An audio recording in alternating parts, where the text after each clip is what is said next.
halaman-halaman belakang saya baca pesan Kiai, berani hidup tak takut mati, takut mati jangan hidup, takut hidup mati saja. Gimana mau mati Pak Ustadz? Orang saya belum ajalnya. Nanti ketika ngelihat ada jenazah lewat, ikut permisi sama keluarganya, boleh ikut? Boleh, silakan. Saudaraku yang dimuliakan Allah Subhanahu wa ta'ala, keberanian Sayyidina Abu Bakar Siddiq untuk memeluk agama Islam padahal ayahnya Abu Quhafah benci, meninggalkan ayah dan keluarga, hartanya untuk Islam. Inilah yang disebut dengan keberanian. Apa kabar Bapak Ibu? Saya alhamdulillahi rabbil alamin. Allahumma salli ala sayyidina Muhammad wa ala ali sayyidina Muhammad. Kullu amrin zibalin, semua amal yang baik, walam yubda' bi bismillah, kalau tidak dimulai dengan menyebut nama Allah, fahuwa aqta', maka amal itu putus, tidak bisa dibawa bekal menghadap Allah. Kita ingin semua langkah kaki kita, ayunan tangan, tetes peluh keringan air mata yang sudah bersusah payah sehingga pertemuan kita petang ini terwujud, mudah-mudahan semuanya dibalas Allah kebaikan. Maka kita ucapkan Bismillahirrahmanirrahim. Mudah-mudahan dengan menyebut nama Allah semuanya bernilai amal soleh insyaallah. Amin. Setiap majlis kalau tidak disebut namanya maka majlis itu menjadi majlis antanajifah, majlis busuk, bau, berulat, bangkai. Kita ingin majlis kita ini dipenuhi rahmat dan ridha Allah Subhanahu wa ta'ala. Maka kita sebut namanya, Allahumma salli ala sayyidina Muhammad wa ala ali sayyidina Muhammad. Semoga kita mendapatkan syafaat Nabi Muhammad sallallahu alaihi wasallam.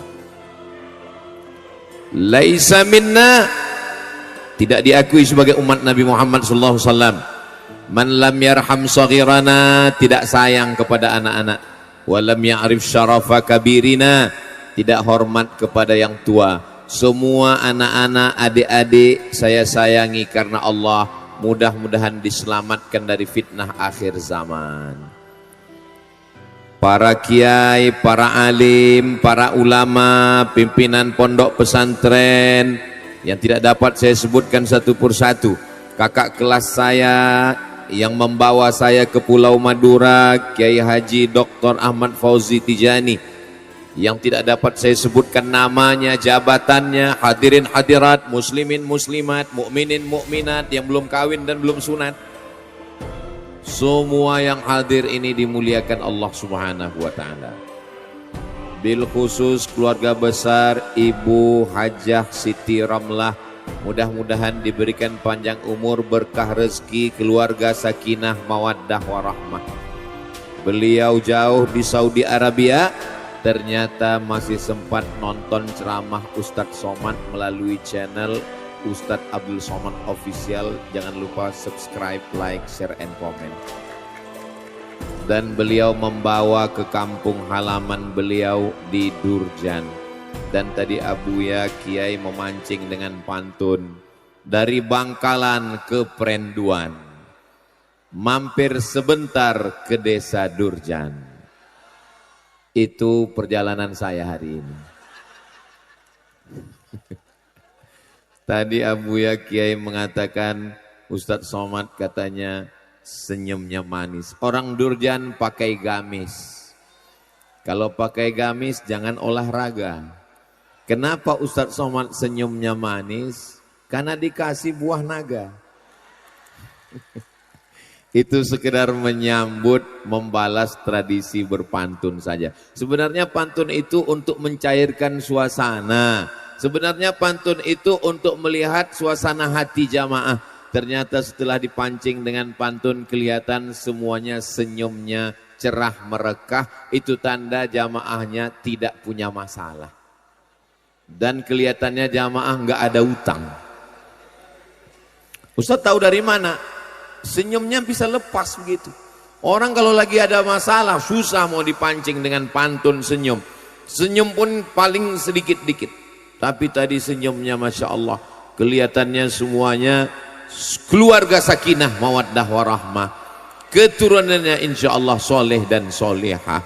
Yang ada utang insya Allah dilunaskan Allah Subhanahu wa ta'ala. Oh, banyak juga yang punya utang.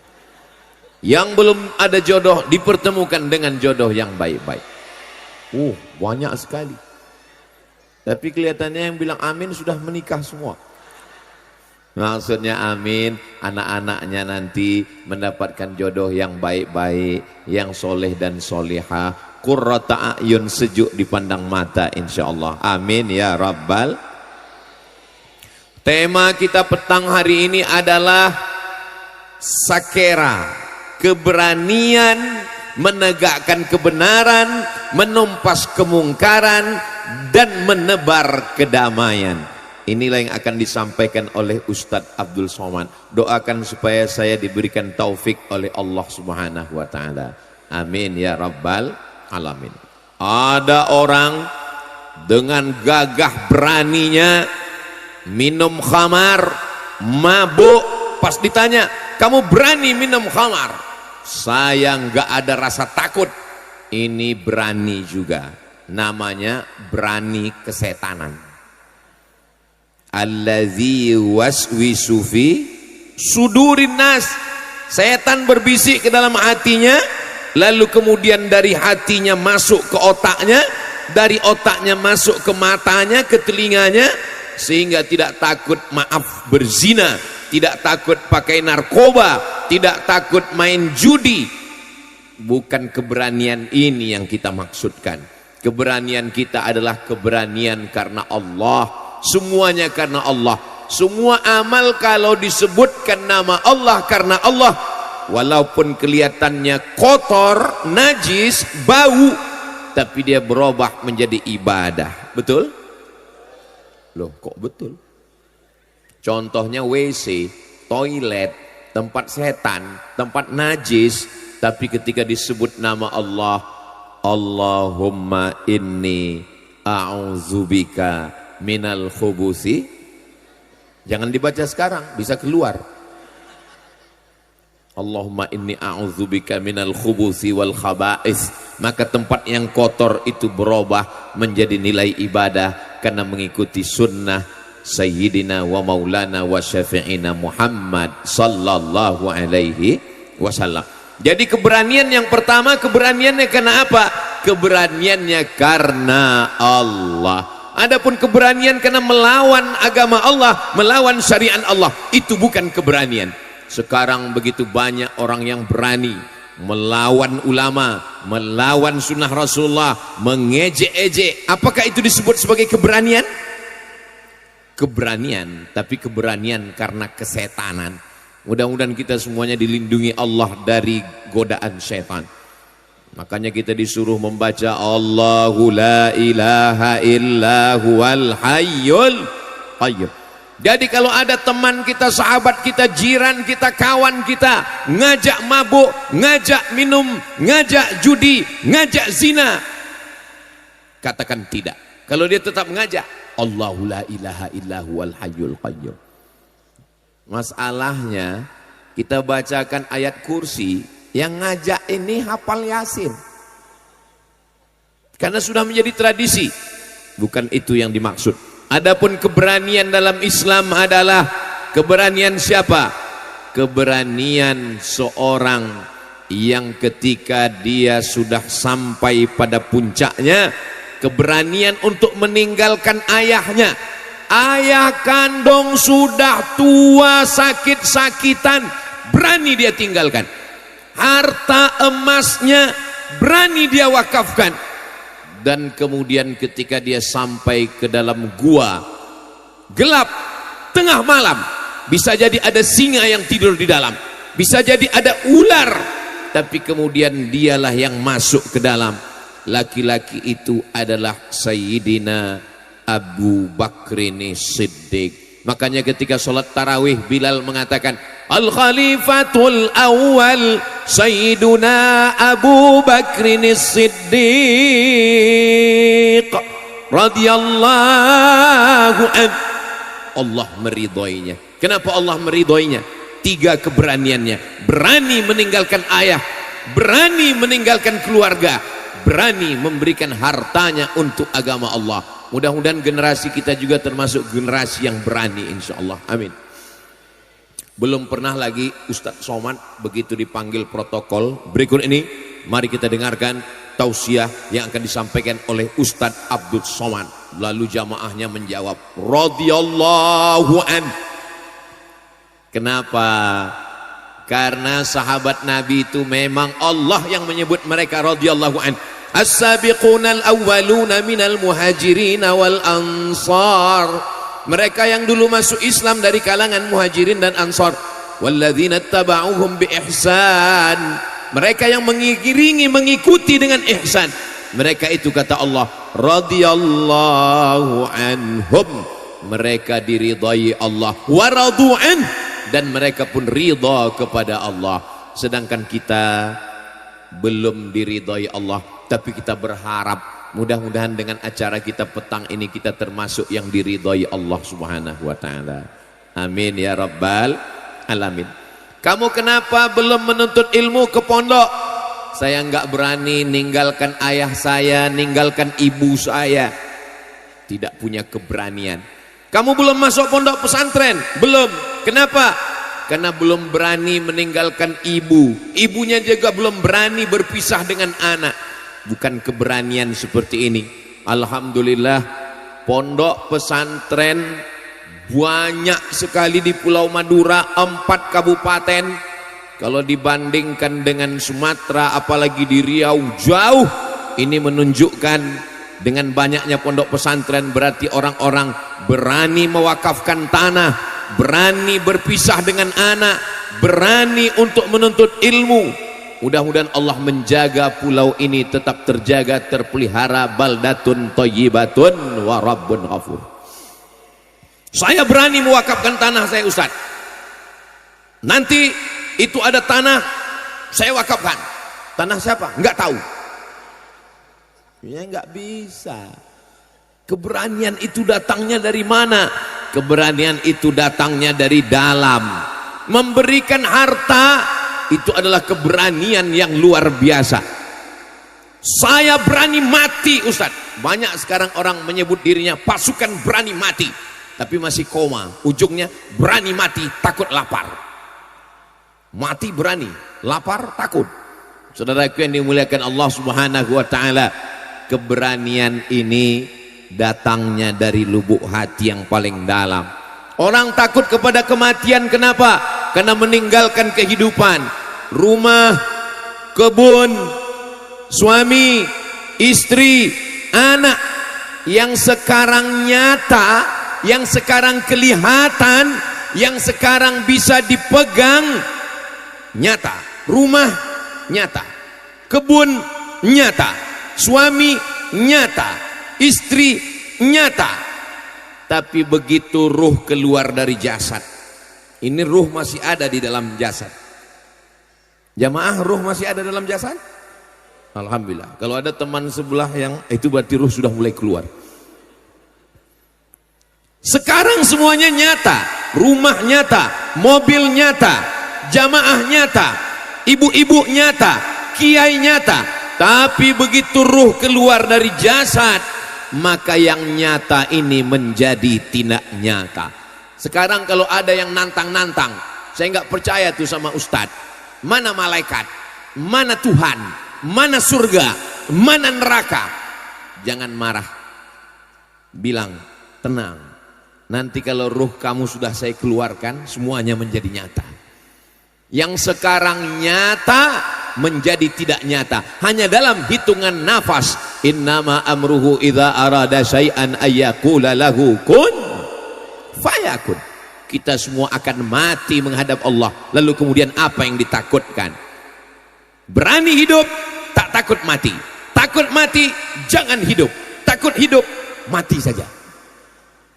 Itu dapat saya baca buku teman saya, namanya Ustadz Abdul Hadi. ketika di Mesir, alumni Gontor, di halaman-halaman belakang saya baca pesan Kiai, berani hidup tak takut mati, takut mati jangan hidup, takut hidup mati saja. Gimana mau mati Pak Ustadz? Orang saya belum ajalnya. Nanti ketika ngelihat ada jenazah lewat, ikut. Permisi sama keluarganya, boleh ikut? Boleh, silakan. Saudaraku yang dimuliakan Allah Subhanahu wa taala, keberanian Sayyidina Abu Bakar Siddiq untuk memeluk agama Islam, padahal ayahnya Abu Quhafah benci, meninggalkan ayah dan keluarga, hartanya untuk Islam. Inilah yang disebut dengan keberanian. Adapun keberanian melawan perintah Allah, keberanian berbuat maksiat, bangkit dari dalam hati. Wa nafsin wa ma sawwaha fa alhamaha fujuraha wa taqwaha. Ada dua jalan. Jalan kiri namanya jalan fujur, jalan kanan namanya jalan takwa. Ini jamaahnya Masya Allah tabarakallah, sudah dibuatkan tenda khusus. Ini tenda laki-laki, tidak ada perempuan. Oh, ada sedikit. Saudara yang dimuliakan Allah Subhanahu wa taala, Ustadz Somad ketika nyebut fujur ke kiri, nyebut takwa ke kanan, jangan tersinggung. Ya tapi nunjuknya jangan ke mana? Oke, nunjuknya ke langit. Fujur, takwa. Jadi kita ini tinggal memilih saja apa yang mau kita pilih. Ibu Hajah Siti Ramlah beserta keluarga mau buat pengajian di desa Durjan, maka perlu keberanian ngurus izin ke desa, ngurus izin polsek, polres, dan kemudian tim yang menyusun semua acara ini sehingga terselenggara dengan baik. Masang videotron di belakang, masang sound sistemnya. Suara saya jelas sampai ke belakang Bapak Ibu? Alhamdulillah, suara jelas Ustadz, wajah Ustadz yang nggak jelas. Saudaraku yang dimuliakan Allah Subhanahu wa taala. Lalu kemudian ada orang bercerita tentang seorang anak muda yang sangat berani dan perkasa. Dialah yang membebaskan satu kota yang dibangun oleh kaisar raja paling hebat di dunia. Nama raja itu Kaisar Konstantin. Siapa namanya? Konstantin. Dia bangun satu kota namanya Konstantinopel. Lalu kemudian anak muda ini menaklukkan Konstantinopel. Dia robah nama kota itu menjadi bukan namanya. Dulu orang kalau buat nama kota itu nama dia. Raja namanya Konstantin, dia buat kota Konstantinopel. Jadi seandainya saya ini raja, membuat kota, nama kotanya Somadinopel. Lalu kemudian anak muda ini merubah kota itu menjadi kota yang Islam. Nama anak muda itu adalah Muhammad Al-Fatih. Dia tidak menyebut nama kota itu kota Muhammad, dia tidak menyebut nama kota itu kota Al-Fatih, tapi nama kota itu adalah Istanbul. Mudah-mudahan panjang umur, sehat badan, kita bisa ke Istanbul insyaallah. Ada 3 versi. Karena beda tanggal lahirnya, beda ikhtilaf tentang tahun lahirnya, akhirnya ulama 3 versi menetapkan umur Muhammad Al-Fatih. Ada yang mengatakan umur Muhammad Al-Fatih 19 tahun. Ada yang mengatakan 20 tahun, ada yang mengatakan 21 tahun. Waktu dia merebut Konstantinopel. Kira-kira anak umur 19 tahun itu anak muda atau sudah tua? Anak muda. Ini yang hadir ini semuanya anak muda. Oh enggak Pak Ustadz, kami sudah tua. Saya tidak melihat orang tua. Yang saya lihat adalah anak muda yang terjebak di tubuh yang tua. Siapa yang datang pengajian, siapa yang datang ngaji, maka dia adalah anak muda. Amin. Siapa yang duduk di rumah selonjoran, nggak mau ngaji, nggak mau ke pondok, maka dia adalah panti jompo walaupun masih muda. Karena yang dilihat itu bukan fisiknya, yang dilihat bukan umurnya, tapi yang dilihat adalah semangatnya. 28 Oktober 1928 namanya Sumpah Pemuda, tapi isinya ternyata orang tua. Loh, kok disebut dengan Sumpah Pemuda? Karena yang dilihat bukan orangnya, bukan umurnya, tapi yang dilihat adalah semangatnya. Maka saya melihat yang hadir ini semuanya adalah pemuda-pemuda, insya Allah. Amin. Saudaraku yang dimuliakan Allah Subhanahu wa ta'ala, maka Muhammad Al-Fatih keberaniannya luar biasa, umur 19 tahun. Hari ini kalau kita tanya anak umur 19 tahun, kamu umur berapa? 19 tahun. Muhammad Al-Fatih 19 tahun sudah merebut Konstantinopel. Kamu merebut siapa? Saya merebut hati dia. Ini tidak ada di Durjan, ini adanya di planet Mars. Anak muda di Durjan semuanya siap akan merebut Paris, Prancis akan menjadi negeri yang bersyahadat asyhadu an la ilaha illallah wa asyhadu anna Muhammadan Rasulullah. Allahu Akbar. Dari mana keberanian Muhammad Al-Fatih itu datang?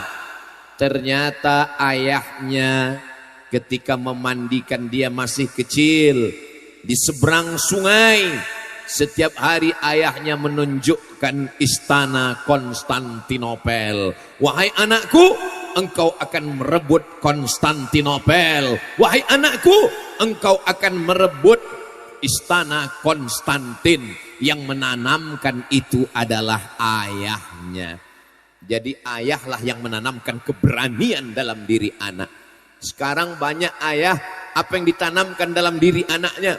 Nanti kalau kamu sudah besar, kamu akan jadi PNS. Ya enggak salah, saya PNS.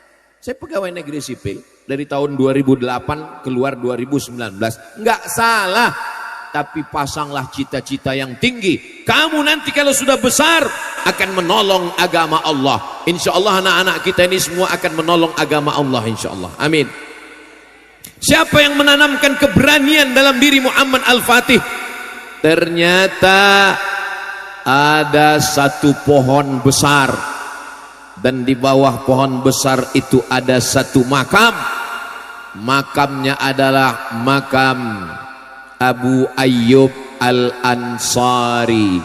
Saya ulang sekali lagi, itu adalah makam Abu Ayyub Al-Ansari. Siapa Abu Ayyub Al-Ansari? Abu Ayyub Al-Ansari sahabat Nabi yang menyediakan rumah sebelum Nabi punya rumah. Ketika disambut Tala'al badru alaina min saniyatil wada.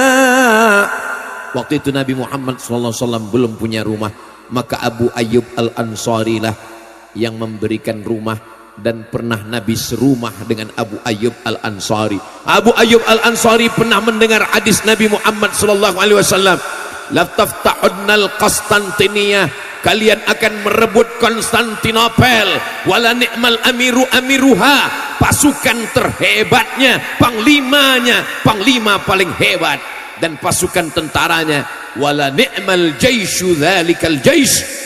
Abu Ayyub Al-Ansari berumur 80 tahun. Umur 80 tahun Abu Ayyub Al-Ansari menuju Turki. Dari Madinah ke Turki, dari Madinah ke Konstantinopel. Ustadz Somad dari Riau ke Durjan. Begitu sampai di Durjan, panitia nanya, gimana jalannya Pak Ustadz?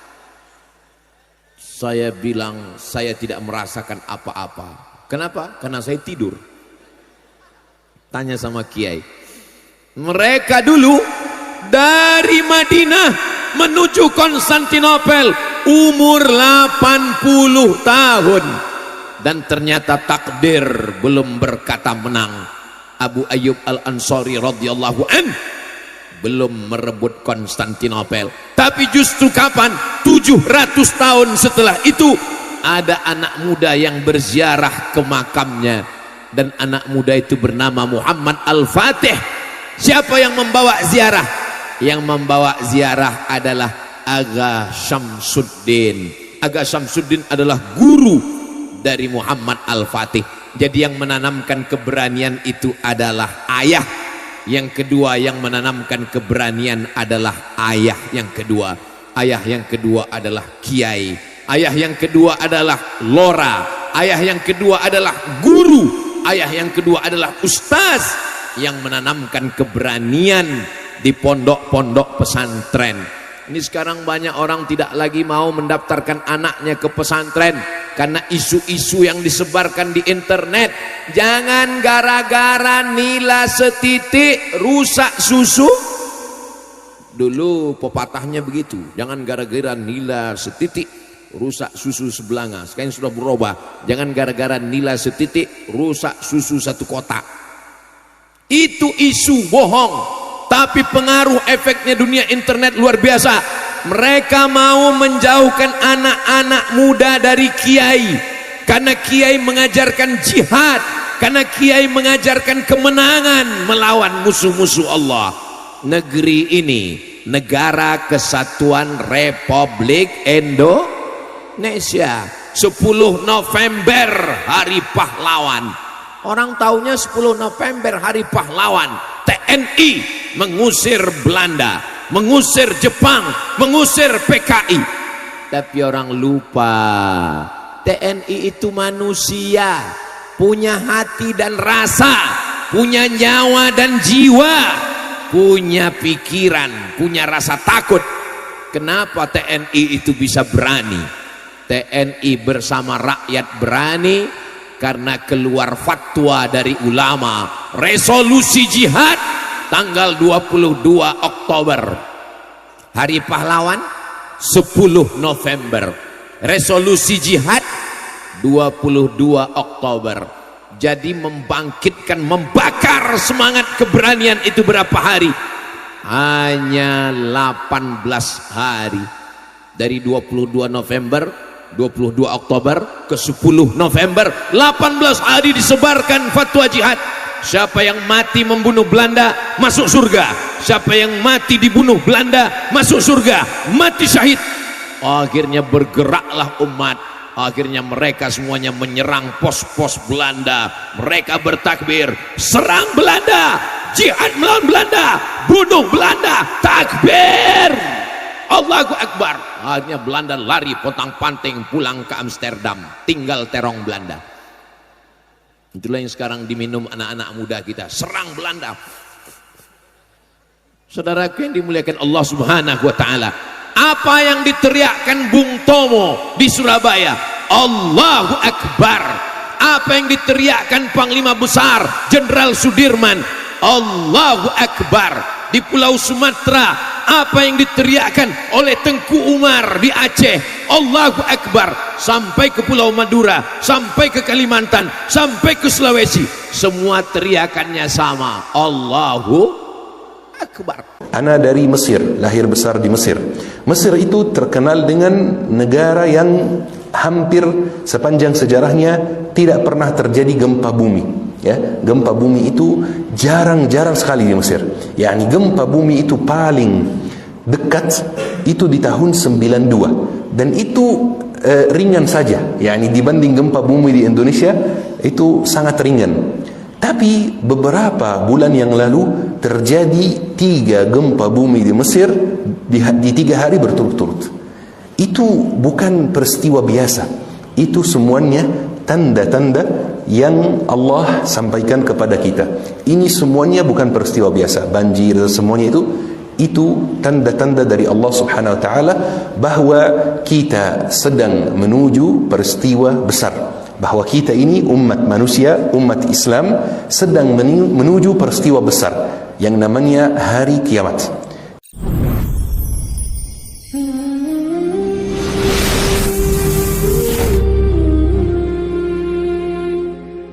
Bismillahirrahmanirrahim. Assalamualaikum warahmatullahi wabarakatuh. Allahumma salli wa sallim wa barik ala Sayyidina Muhammad wa ala alihi wa sahbihi wa sallim. Allahumma shrah li sadri wa yassir li amri wahlul 'uqdatam min lisani yafqahu qawli. Bapak Ibu yang dirahmati oleh Allah Subhanahu wa taala, bagaimana kabarnya hari ini? Alhamdulillah, sehat? Alhamdulillah. Baik. Jadinya gimana Ustaz, kita pakai bahasa apa? Inggris aja. Bahasa Inggris siap Bapak Ibu? Baik. Saya pernah di awal-awal saya di Indonesia Bapak Ibu, saya pernah diminta untuk mengisi kajian pakai bahasa Arab. Waktu itu saya sudah bisa bahasa Indonesia, tapi masih terbata-bata. Jadi DKM Masjid waktu itu minta saya, katanya, Syekh tolong jangan gunakan bahasa Indonesia, kajiannya nanti full pakai bahasa Arab. Itu di Malang waktu itu. Jadi saya masuk masjidnya, saya tanya jamaah toiletnya di mana, tapi saya tanya pakai bahasa Arab.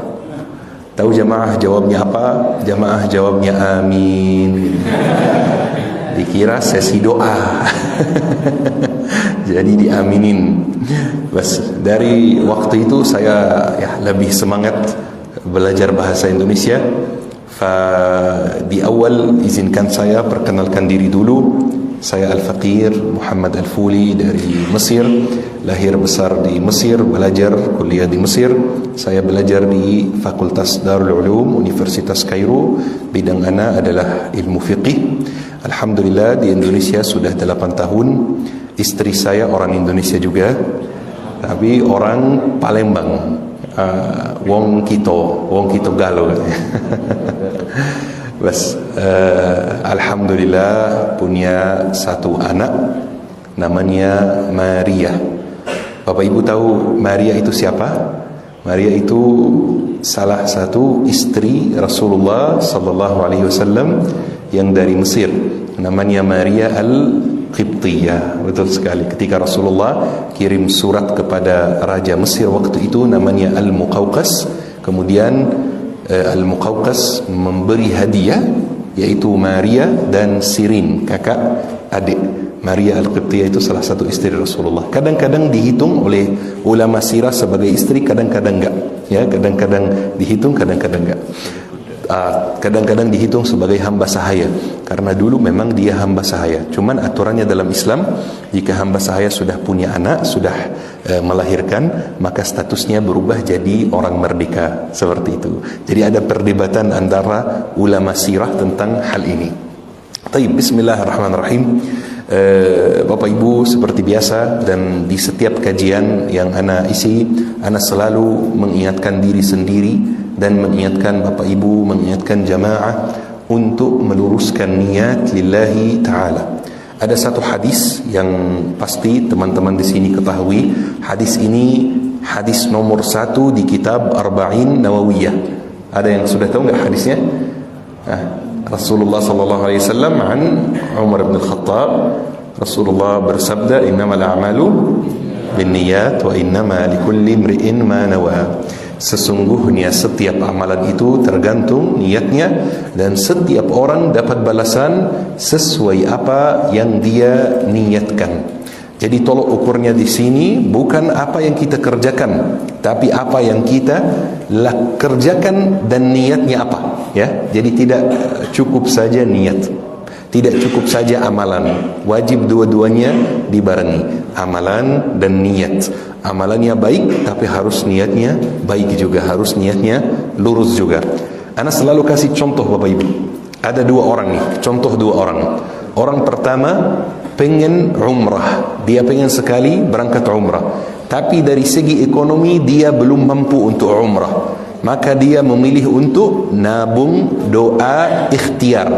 Tapi qadarullah, ajalnya datang sebelum dia umrah. Pertanyaannya, dia dapat pahala umrah atau tidak? Dapat, betul? Dapat. Taib, contoh orang yang kedua, dia mau umrah dan dia mampu dari segi ekonomi, langsung dia urus visa, langsung berangkat, tawaf, sa'i ifadah, tawaf, sa'i tahallul, selesai umrahnya pulang ke Indonesia. Tapi ternyata niatnya bukan ibadah, niatnya apa?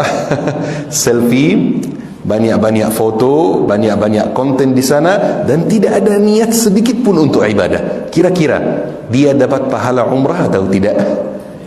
Tidak dapat.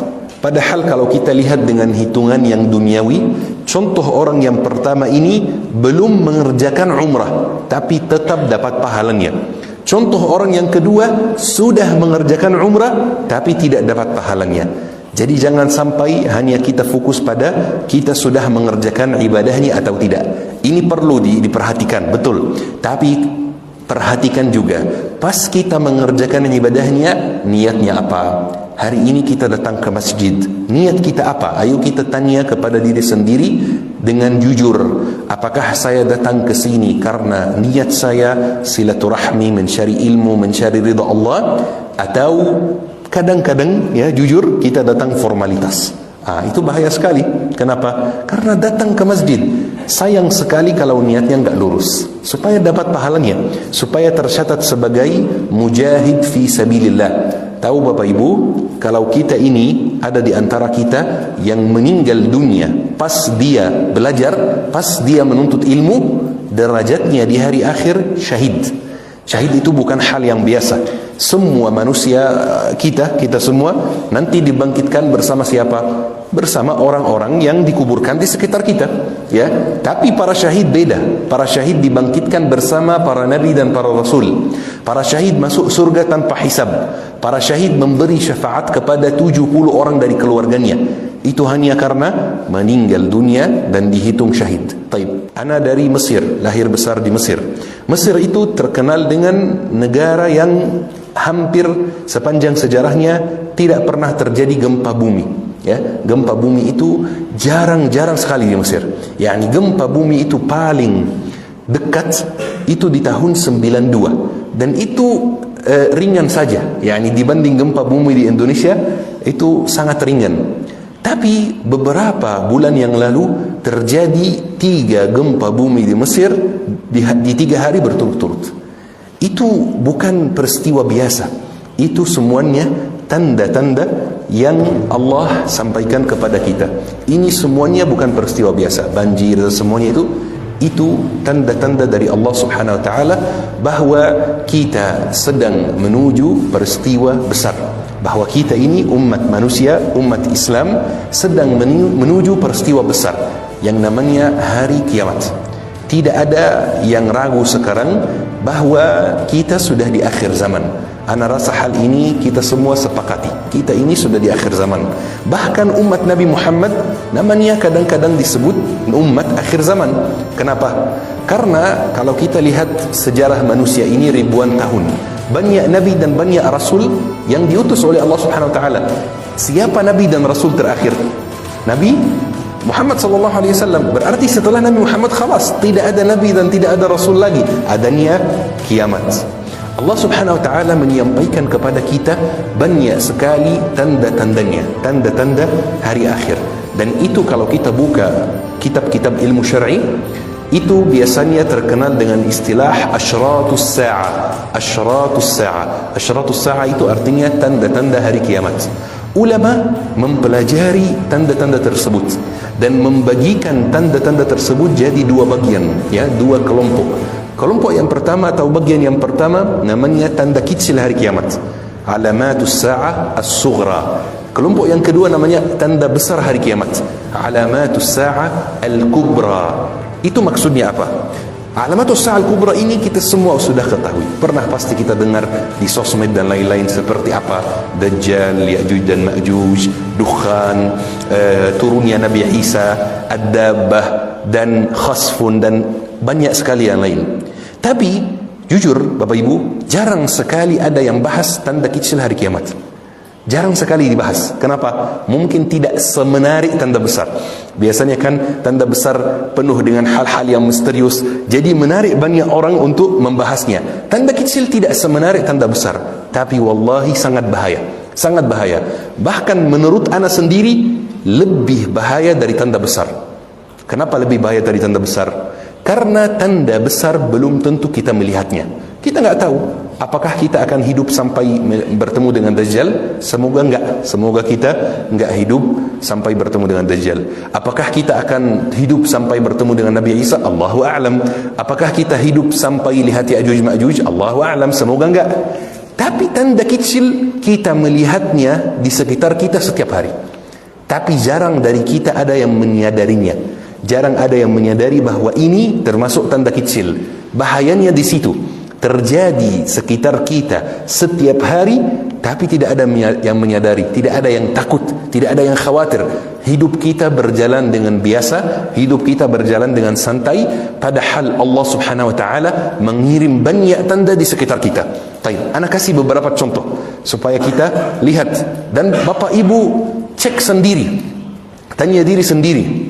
Contoh yang ana sampaikan ini sudah terjadi di sekitar kita atau tidak? Rasulullah sallallahu alaihi wasallam bersabda, yakthuruz zina. Di akhir zaman itu zina akan ada di mana-mana. Akan sangat mudah diakses. Ini sudah terjadi belum Bapak Ibu? Sudah terjadi. Zina itu ada dari dulu. Di zaman Rasulullah ada orang-orang yang zina, ada. Dosa zina itu ada.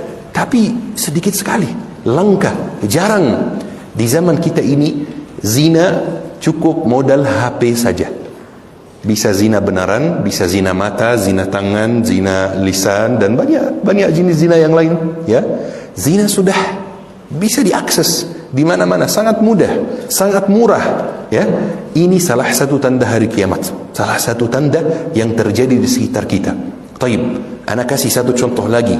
Rasulullah sallallahu alaihi wasallam bersabda, "Ya'ti 'alan nas sanawatun khadda'at." يصدق فيها الكاذب ويكذب فيها الصادق وينطق الرويبضة. Akan datang hari-hari yang penuh dengan tipu daya, hari-hari yang menipu manusia, di mana orang jujur dituduh berdusta, dan orang yang berdusta, yang tidak baik, dipercaya dan diberi amanah. Ini sudah terjadi belum Bapak Ibu? Banyak. Kita melihatnya setiap hari di sekitar kita, di banyak situasi dan banyak kondisi. Tapi kadang-kadang kita santai melihatnya, padahal ini tanda hari kiamat. Lanjutan hadisnya kata Rasulullah, wa yantiqur ruwaibidah. Ruwaibidah akan berbicara. Waktu itu ketika sahabat mendengar hadisnya, sahabat baru pertama kali dengar kosakata ini, ruwaibidah. Maka sahabat bertanya kepada Rasulullah, "Ya Rasulullah, wa mar ruwaibidah?" Apa itu ruwaibidah? Kata Rasulullah, "Ar-rajul at-tafih yatakallam fi amri al-'amma."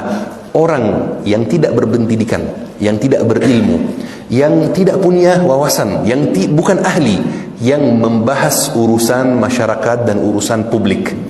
Ini sudah terjadi belum? Sudah juga. Kalau kita lihat sosmed sekarang, siapapun bisa membahas apapun. Selesai. Semua orang bisa membahas semua bidang, tergantung atau terlepas dari dia ahlinya atau tidak. Bisa dibahas, punya HP, punya kamera, punya sosmed, tinggal bahas apapun yang kita mau, terus kita upload. Dan orang-orang bingung, banyak sekali informasi salah yang kita lihat, banyak, apalagi tentang agama, apalagi tentang agama.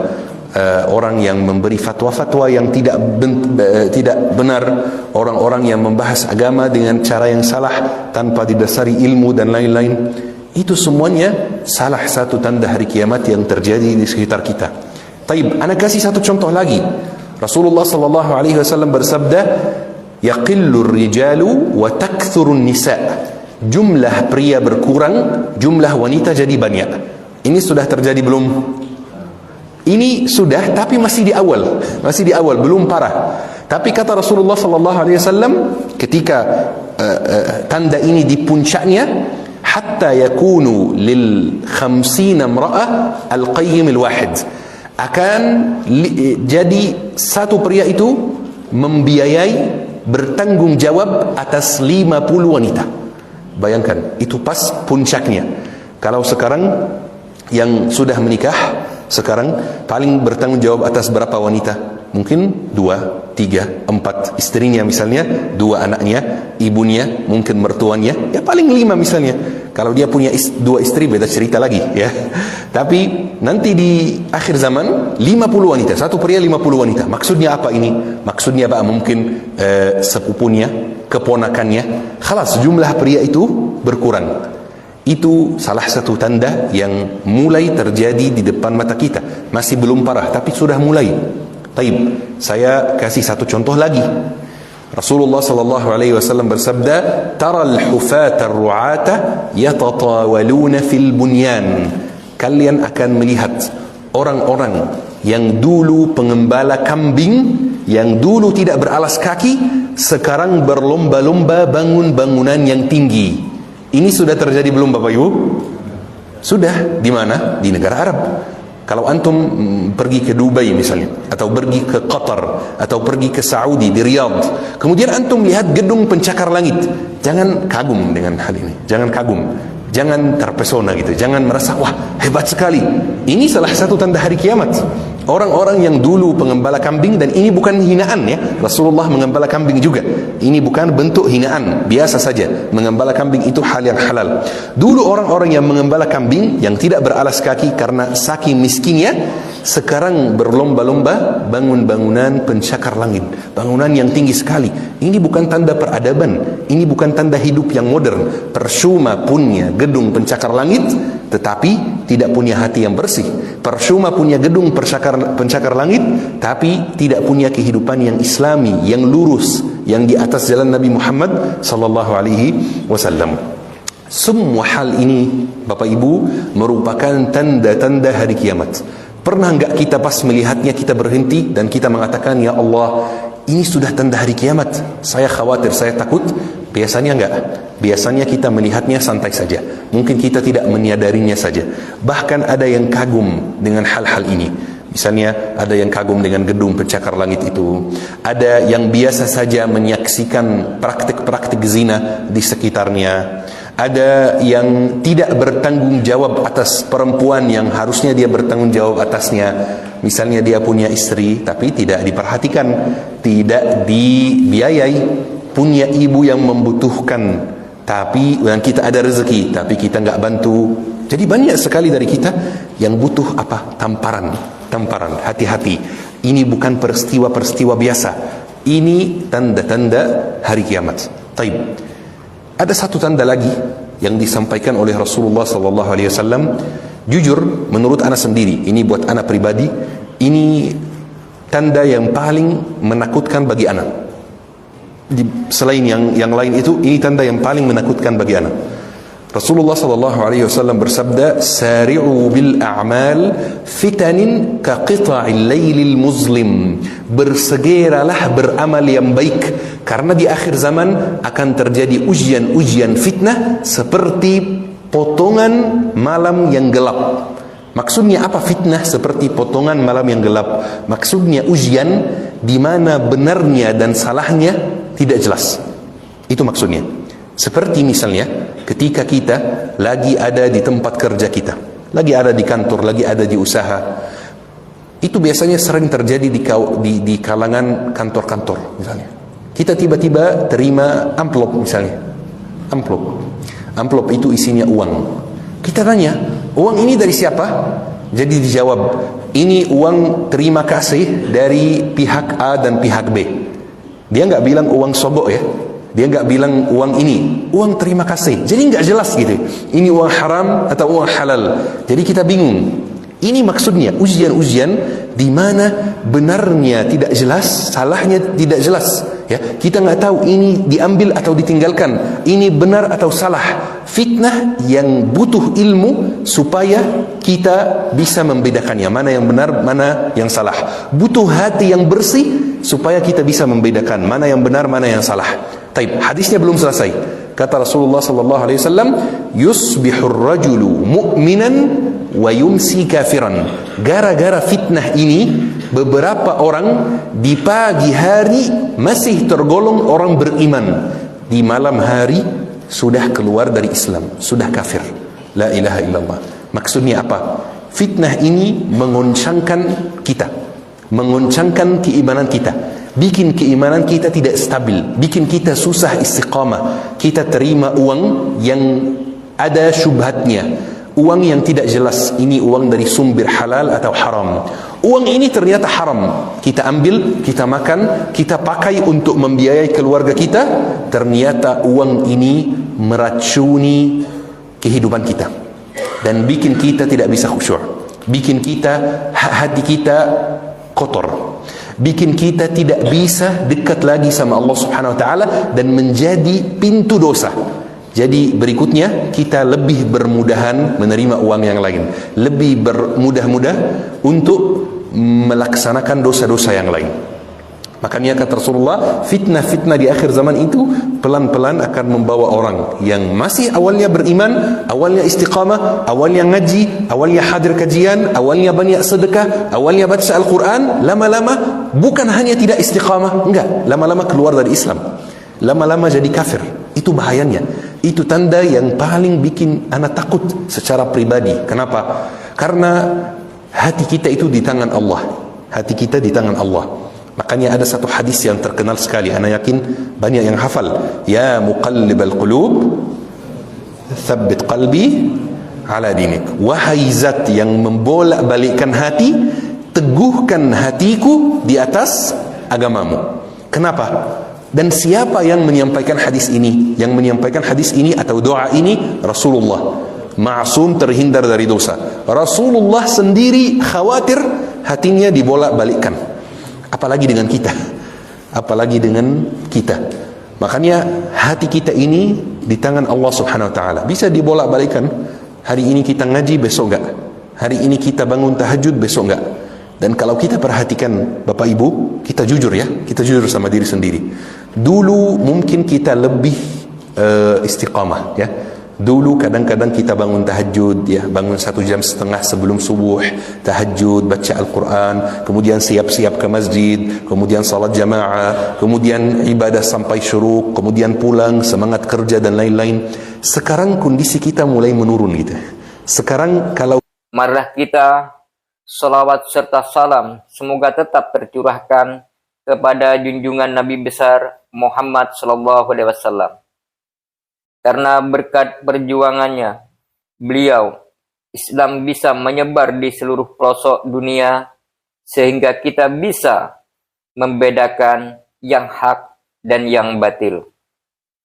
Hadirin sekalian yang berbahagia, pada kesempatan yang berbahagia dan singkat ini kami akan menyampaikan sebuah hadis yang berkaitan dengan suasana di akhir zaman di saat ini, di mana hadis Nabi Agung Muhammad SAW yang berbunyi, apabila ada zaman adalah kekuatan agama. Manusia dan dunia mereka terletak pada dirham dan dinar. Saudara-saudara sekalian, yang dimaksud oleh Rasulullah SAW, apabila umat manusia tergantung pada dirham dan dinar, itu yang dimaksud. Banyak orang bekerja siang malam, tidak mengenal waktu. Apa yang dimaksud tidak mengenal waktu? Waktu sholat, dia tidak sholat. Waktu tidur, tidak tidur. Waktu makan, dia lupa. Jadi mana letak waktu? Dia tidak punya waktu. Karena umat yang demikian itu, Allah sudah melupakan. Sedangkan apa yang kita raih, rezeki dari Allah, itu melainkan adalah haram hukumnya bagi orang yang tidak beriman kepada Allah. Banyak orang yang diberi rezeki banyak, tapi tidak beriman kepada Allah. Kebahagiaannya mana? Apa dia merasa bahagia ketika banyak uang, banyak harta, mobil mewah, rumah mewah? Tidak. Masyiral muslimin, rahimakumullah. Di antara tanda-tanda sudah dekat akhir zaman, yaitu di mana-mana manusia dalam kehidupan sehari-hari bergantung pada uang.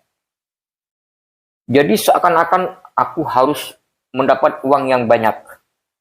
Jadi pikirannya itu pikirannya itu cenderung mencintai uang dan uang. Jadi kalau dia punya uang banyak, seakan-akan dia itu bahagia.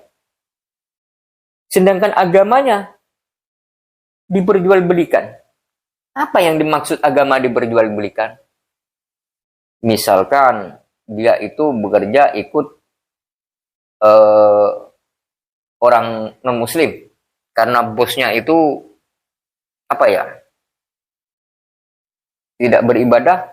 Jadi kalau dia itu sama bosnya, kamu hari ini tolong ke sana. Sedangkan itu waktu sholat. Misalkan contoh sholat maghrib. Nah, karena dia itu takut diturunkan derajatnya oleh bosnya, dia rela tidak menunaikan sholat maghrib sehingga dia itu berangkat demi bosnya itu tadi. Maka itu namanya agama diperjualbelikan. Jadi segala cara dalam kehidupan diukur dengan uang sehingga tidak dipedulikan lagi hukum agama Islam. Yang penting banyak uang.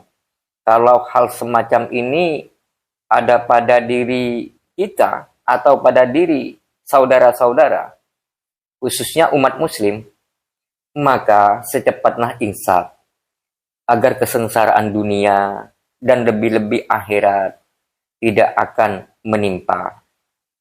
Saudara-saudara sekalian, jadi apabila seseorang itu sudah dipenuhi dengan pikiran harta dan benda, yang ada di pikirannya harta dan benda, kebahagiaannya harta dan benda, maka saya dengan sangat memohon kepada saudara-saudari untuk cepat insaf, karena ini sudah ada di penghujung zaman, di mana zaman ini sudah zaman huru-hara. Banyak orang yang tidak peduli lagi kepada keluarganya. Satu contoh, sekarang ini sudah sihir itu sudah masuk ke rumah kita. Sihir-sihir itu tidak peduli kamu mau sholat mau tidak, sihir itu tetap bahwa kita bawa setiap hari, kita kantongi setiap hari, mau tidur kita pegang sihir. Ini namanya sihir modern.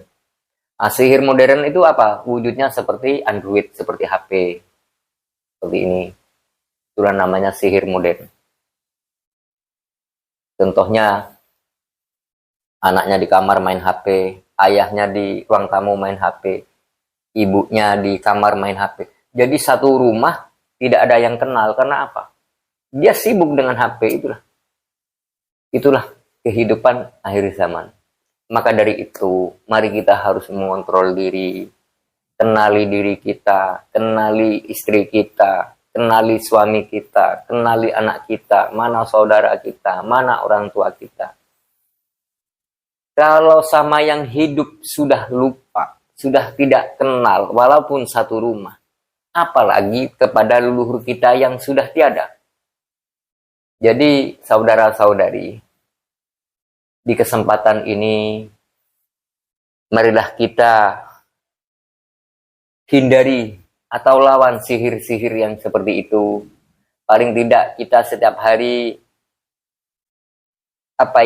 duduk bersama dengan keluarga, entah menyampaikan narasi-narasi, entah menyampaikan istighfar, atau mengingatkan tentang sholawat Nabi. Jadi agar ada masukan kepada keluarga kita. Misalkan, sudahkah saudara, sudahkah anakku bersolawat? Sudahkah anakku beristighfar? Paling tidak seperti itu setiap hari. Harus ada masukan. Kenalkan anak kita kepada Allah. Kenalkan anak-anak kita kepada Rasulnya. Tuntunlah istri-istrinya ke jalan Allah. Berilah contoh kepada istrinya. Sebagai seorang suami harus memberi, menuntun, harus menjadi panutan seorang istri. Kalau suaminya tidak sholat, seakan-akan dia bekerja untuk istri, untuk anak, terus dia dijamin masuk surga. No, tidak akan masuk surga. Kerja itu bukan untuk kekayaan, tapi kerja itu untuk cukup buat bekal ibadah, yaitu sholat. Jadi kehidupan di akhir zaman ini, jadi marilah kita harus lebih-lebih mengutamakan akhirat, bukan mengutamakan dunia. Karena di akhir zaman seperti ini sudah banyak orang yang lalai tentang akhirat. Dia lupa tentang akhirat. Oke, saudara-saudariku, sampai di sini dulu pertemuan kita. Saya sampai di sini dulu. Wassalamualaikum warahmatullahi wabarakatuh. Dan kajian Ustadz Abdul Somad. Nantikan kajian-kajian berikutnya hanya di channel